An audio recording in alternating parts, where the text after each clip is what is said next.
Programang ito ay hatid sa inyo ng Air 21. Sagot ko, padala mo.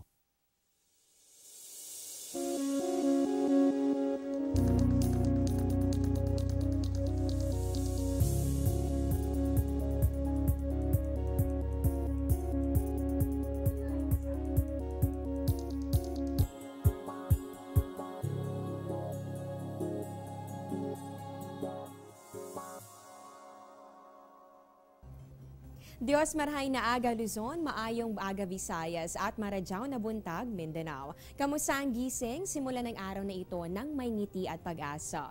Kung inaantok-antok pa, mag-stretch ka muna ng konti at humigop ng mainit na kape. Para naman kay nanay na naghahanda na para maghatid sa mga chikiting sa eskwela o kay tatay na nagbabalak maglinis ng sasakyan na kung makikiayon kaya sa inyo ang lagay ng ating panahon. Yan ang ating sabay-sabay na alamin. Live mula sa Pag-asa, Weather and Flood Forecast Center, ito ang Panahon TV na simula Lunes hanggang Linggo, unang maghatid sa inyo ng pinakabagong ulat panahon. Sabay kaming mapapanood via online streaming sa www.ptv.ph.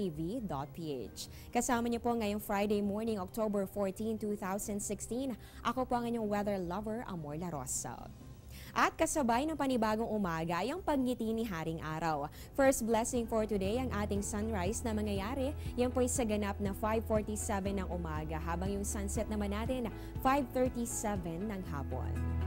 At sa puntong ito naman, para mabigyan na tayo ng ideya tungkol dito sa inaasahan nating lagay ng panahon sa mga susunod na oras, makakapanayam na po natin ang isang weather forecaster ng Pag-asa. Walang iba kundi si Mr. Meno Mendoza. Good morning, Mr. Mendoza. Unahin ko na po ito dahil nga nagbabantay tayo dito sa Bagyong Karen sa loob ng Philippine Area of Responsibility. Ano na ba ang pinakahuling datos dito ng Pag-asa? Paano ba ito kikilos sa mga susunod na oras? At saan ba ito posibleng maglandfall? Magandang umaga din, Amor, at magandang umaga sa ating mga kababayan. Para sa ating update, ang ating binabantayang si Karen, ito isa ng ganap na tropical storm. At sa kasalukuyan, ito'y nasa layong 335 kilometers silangan nga ng Biracatanduanes. Sa kasalukuyan, ito'y may taglay na lakas na hangin umabot sa 75 kilometers per hour malapit sa gitna at may mga pagbugso naman na umabot sa 95 kilometers per hour. Patuloy itong tumatahak sa direksyong west-northwest sa bilis na 13 kilometro kada oras. At tinaasan pa rin natin na maglalandfall nga ito dito sa Quezon, Aurora Province. Ayan, kaya para po sa mga residente ng Quezon, Aurora Province ay magdoble ingat po kayo at syempre iba yung paghanda po ang dapat gawin dahil nga nabanggit ninyo, Mr. Mendoza, na dito posibleng maglandfall o tumama itong Bagyong Karen. Sa ngayon naman po, Mr. Mendoza, saan po ba nakataas itong tropical cyclone warning signals at ano ba yung mga dapat paghandaan ng mga residente dito? Okay, para sa mga ating signals, nakataas ngayon ang ating signal number 2 dyan sa Catanduanes Provinces. Makakaranas siya ng masungit na panahon at yun namang ating signal number 1 ay nakataas naman sa nalalabing bahagi ng Bicol area. Kasama na dyan yung Camarines Norte, Camarines Sur. Then sa Polillo Island at din sa southern part ng Quezon Province. At mga nasabing mga area naman makakaranas ng mga pag-ulan na may mga pagbugso ng hangin.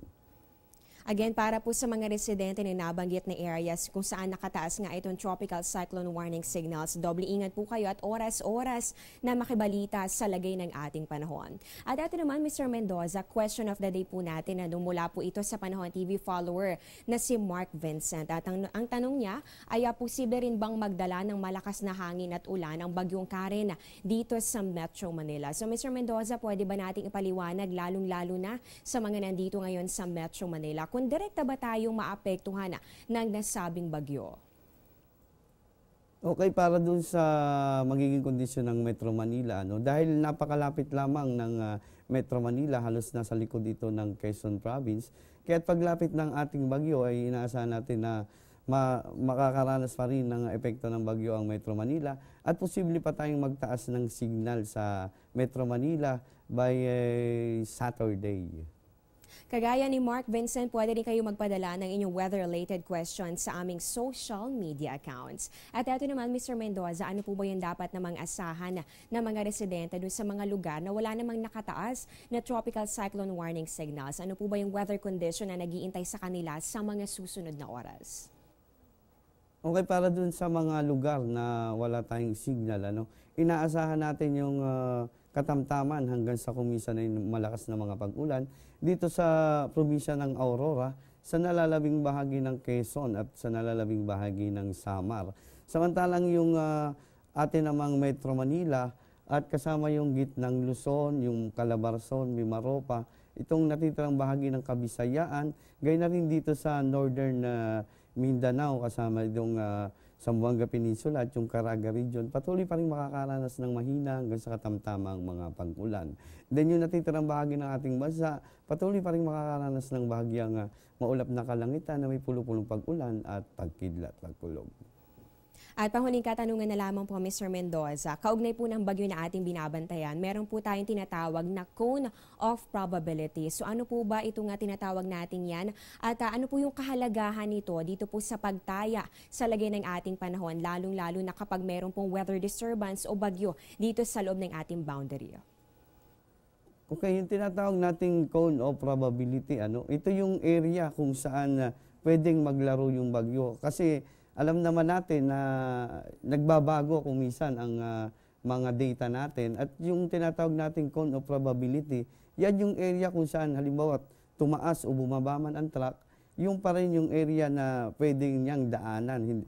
Kung hindi siya dumaan dito sa sentro, ibig sabihin, pwede siyang tumaas hanggang dun sa cone na, sa gilid ng cone at pwede siyang bumaba sa gilid ng cone. Kaya ibig sabihin, maghanda pa rin yung mga nandun sa cone of probability dahil posibles pa rin silang maapektuhan ng bagyo kung sakaling magbago ang track nito. Okay, so yung palang ibig sabihin itong cone of probability at dagdag kaalaman yan para sa ating viewers ngayong umaga. Ulitin ko lamang, ito po yung cone of probability natin. Yan po yung bilang gabay naman para sa atin para malaman po natin kung saan posible pang makaapekto itong bagyo na umiiral nga dito sa loob ng ating boundary. Ay maraming salamat po, Mr. Meno Mendoza, binagi impormasyon tungkol sa lagay ng ating panahon at mga dagdag kaalaman para sa ating viewers ngayong umaga. Nakapanayan po natin ang isang weather forecaster ng Pag-asa. Diyan lamang po kayo, magbabalik pa ang Panahon TV pagkatapos ng ilang mga paalala.